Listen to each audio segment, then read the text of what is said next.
If we don't raise our debt limit, then it's going to be devastating for the country and for the world. At least that's what they want you to think. We're going to talk about a couple of different ways that the debt limit crisis very well could make gold and silver prices rise dramatically. And it's not necessarily based off of reality either. Let's explore.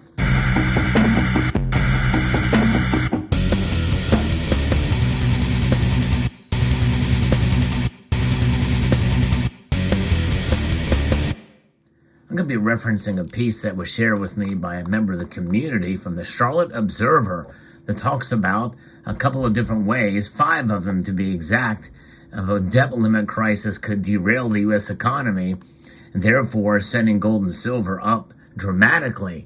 And one point is exactly something that very well could send the metals up to skyrocketing levels. The biggest threat the U.S. economy faces this year and could be is the fight over the federal debt limit. And we've been here before, folks. We've seen this happen time and time again.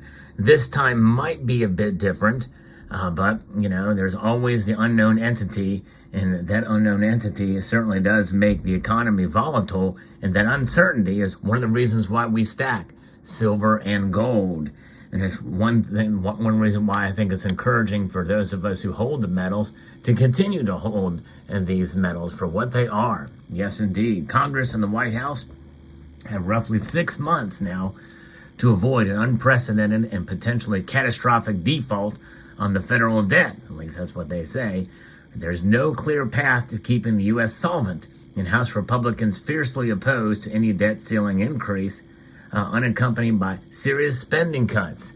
And actually, that's exactly what needs to happen, folks. It's exactly what needs to happen. But there's no budging by the White House, at least so far. If lawmakers fail to strike a deal to avoid defaults, experts say the shock could plunge the world into a recession and financial crisis. Even a prolonged showdown over the debt ceiling could rattle the markets and derail a global economy already weakened by inflation, rising interest rates, and lingering scars of the COVID-19 pandemic. A lot of that has to do with supply chain issues, which still haunt us to this day. There's a number of economic challenges that exist aside from the fact that the debt limit negotiations are needed, according to Rachel Snyderman, Senior Associate Director of the Bipartisan Policy Center, in an interview recently. They are a think tank that closely tracks the debt limit and how long the Treasury Department can avoid a default through extraordinary measures. And what are those extraordinary measures? We'll talk about one of them here later. The clock is really ticking for lawmakers to get serious about finding a solution together to not only address the debt limit, but I think to have a broader discussion about our nation's fiscal challenges, she said. Number one, the first way the debt crisis could make gold and silver skyrocket is a showdown over the debt limit, and that is rising recession risks. The recession is something that many people fear we're going to see anyway, in spite of this, but this is going to be an even greater fear that a recession could come sooner and deeper. The chances of serious damage are even higher. The American business and households brace for a potential recession. Many economists are already expecting the U.S. economy to slow down. And after 2 years of high inflation and the Federal Reserve's blitz of interest rate hikes, other economists are more optimistic and expect the U.S. economy to simply be stagnant for a few years. Snyderman said an economic slowdown could shorten the window for raising the debt ceiling by depriving the federal government of sorely needed tax revenue. Congress could also find itself struggling to find money to stave off a steeper recession if its hands are tied by debt ceiling negotiations or the inability to borrow money to fund stimulus. If the government were to need to respond to an economic downturn, its toolkit is going to be much more limited, she said. The next way is a global financial crisis. If the U.S. fails to stay solvent and default on its debt for the first time, the implications for financial markets could be dire, as we've never been here before. The U.S. dollar has cemented itself as the world's reserve currency thanks to global faith in the ability of the federal government to always pay its debts. Banks, financial firms, businesses, sovereign nations use trillions of US dollars and treasury bonds to back up their assets and conduct international transactions, making the U.S. indispensable in the global financial system. Both the U.S. dollar and treasury bonds are considered to be among the safest assets in the world, but a default in the national debt would show the world that the U.S. dollar and treasury bonds cannot be trusted, triggering a crisis in confidence that could tank the global financial system. Failing to raise the debt limit would literally be Congress's choosing not to pay the government's bills, Snyderman said. We have access to capital markets. We have the ability to issue more debt. This is not like developing countries in the past that haven't had this type of access and have no other alternative than to default. A U.S. default would purely be a political decision. But the one thing that this article does not talk about, and that is the reality that we see with more and more nations trying to abandon the dollar and move more towards gold. We're seeing that chiseling away of the U.S. dollar's dependency and hegemony by what's going on with Ukraine and with other things. Other nations that aren't even involved are trying to decouple from the dollar. So my guess is probably that's going to be something that we're going to see more and more of in the coming years. And if this happens, well, it's just going to speed up that process. Now, we also have another fear that Americans could lose crucial federal benefits. A default in the national debt would block the federal government from spending hundreds of billions of dollars on programs millions of Americans depend on for food, medical care, and basic necessities. Even just the fear of it, because the media will definitely drive fear into this, even if it's not totally true, because money can be moved around with the existing budget. There's a lot of unnecessary federal spending. There's no question about that. But the fear of it alone could definitely have a dramatic impact on gold and silver prices. House Republicans are expected to propose a bill that would direct all federal revenue towards making payments to debt holders and away from social safety net programs if the U.S. runs out of other ways to avert a default. And I don't know that that's necessarily true either, but nonetheless, they like to spread fear among that type of thing, especially with entitlements. Like Social Security and Medicare, for which the Treasury manages spending, could also be at risk if the government defaults on its debt. If we hit the debt ceiling and the Treasury runs out of extraordinary measures and they really can't meet their obligations, somebody's not going to get paid. David Wessel, director of the Hutchins Financial Center on Fiscal and Monetary Policy at the Brookings Institution. It might be someone who owns a Treasury bond. It might be a Social Security recipient, Wessel said. Data from the Treasury showed Social Security leading a list of top 10 categories and agencies for government spending in fiscal 2022 with a price tag of more than $1.2 trillion. Medicare clocked in on fifth on the list, amounting to more than $750 billion for the 12-month period ending in late September. My guess is that they're smart, that they're not going to touch that money even if the debt limit is not reached or not raised. They could just keep that spending flat, and they could find other ways to cut. But again, fear is obviously what drives this, and both programs are on track to insolvency in the coming years. That's right, they're unsustainable. Essentially, Social Security is a Ponzi scheme, folks. And if I had my way, I'd love to opt out of the program. You can make more money and have a better return on your investment with investing money yourself and get a better return than Social Security. It never should have been implemented in the first place. Same thing with Medicare and Medicaid. Some Republicans have expressed interest in recent months in seeking potential reforms to such programs as part of the debt limit talks with Democrats.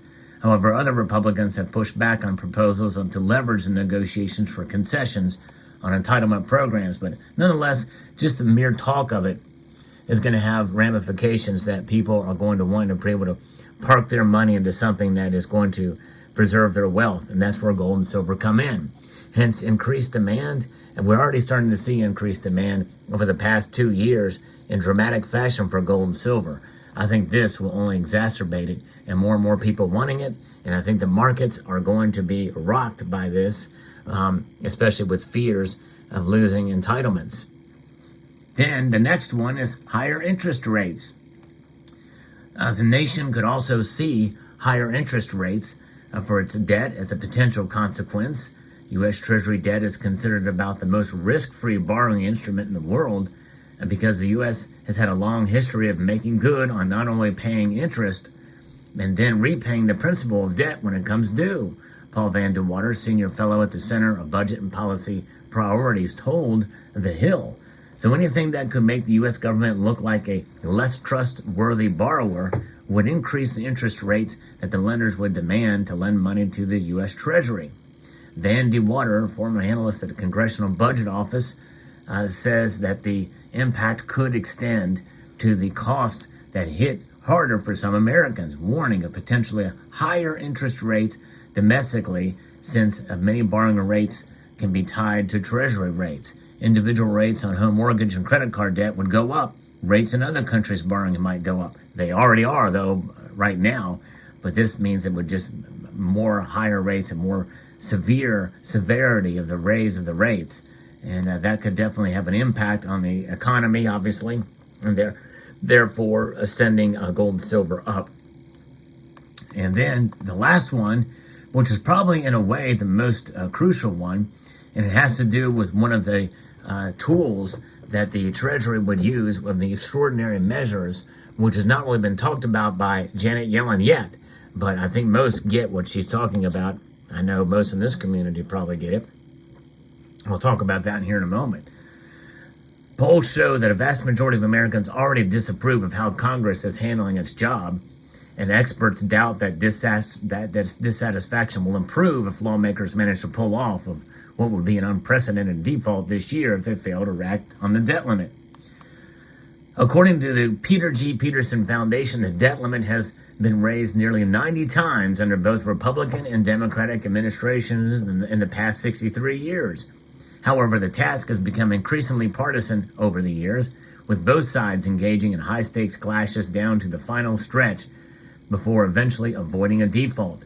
Republicans are for significant spending cuts as part of concessions they hope to gain from Democrats in a debt limit negotiations. By contrast, Democrats have insisted on a clean bill to address the debt limit while pushing back on proposals by Republicans to draw down certain spending. And I will say, this is my partisanship coming through, that a clean bill to lower the debt limit and to cut spending by Democrats, never seen it before. There's no question. Fiscal responsibility is not in their wheelhouse. They are about spending, and more spending. It's insanity. But nonetheless, you and I and the states you live in, they cannot print money. So they can't spend beyond, they have to have balanced budgets. We have to have a balanced budget. We have to pay our debts. And and we suffer under high interest rates, for sure. That is something we deal with. And another thing that's going to, lessen the public trust dramatically, if one of the extraordinary measures that they use, the Hail Mary, to try to stop this debt, this crisis from happening, is to mint $1 trillion coin. That's right. Or $100 trillion coin. Just get rid of the whole debt if they're going to do it. The Secretary of Treasury has the authority to do it if they so desire. And they can store this in the New York Fed. And that would be what would happen. You did mint $1 trillion or a however many $1 trillion coin or series of coins in order to pay to raise that debt limit and to pay for it. And then once that is done and that money is spent, well, I guess they can take this thing, and who knows.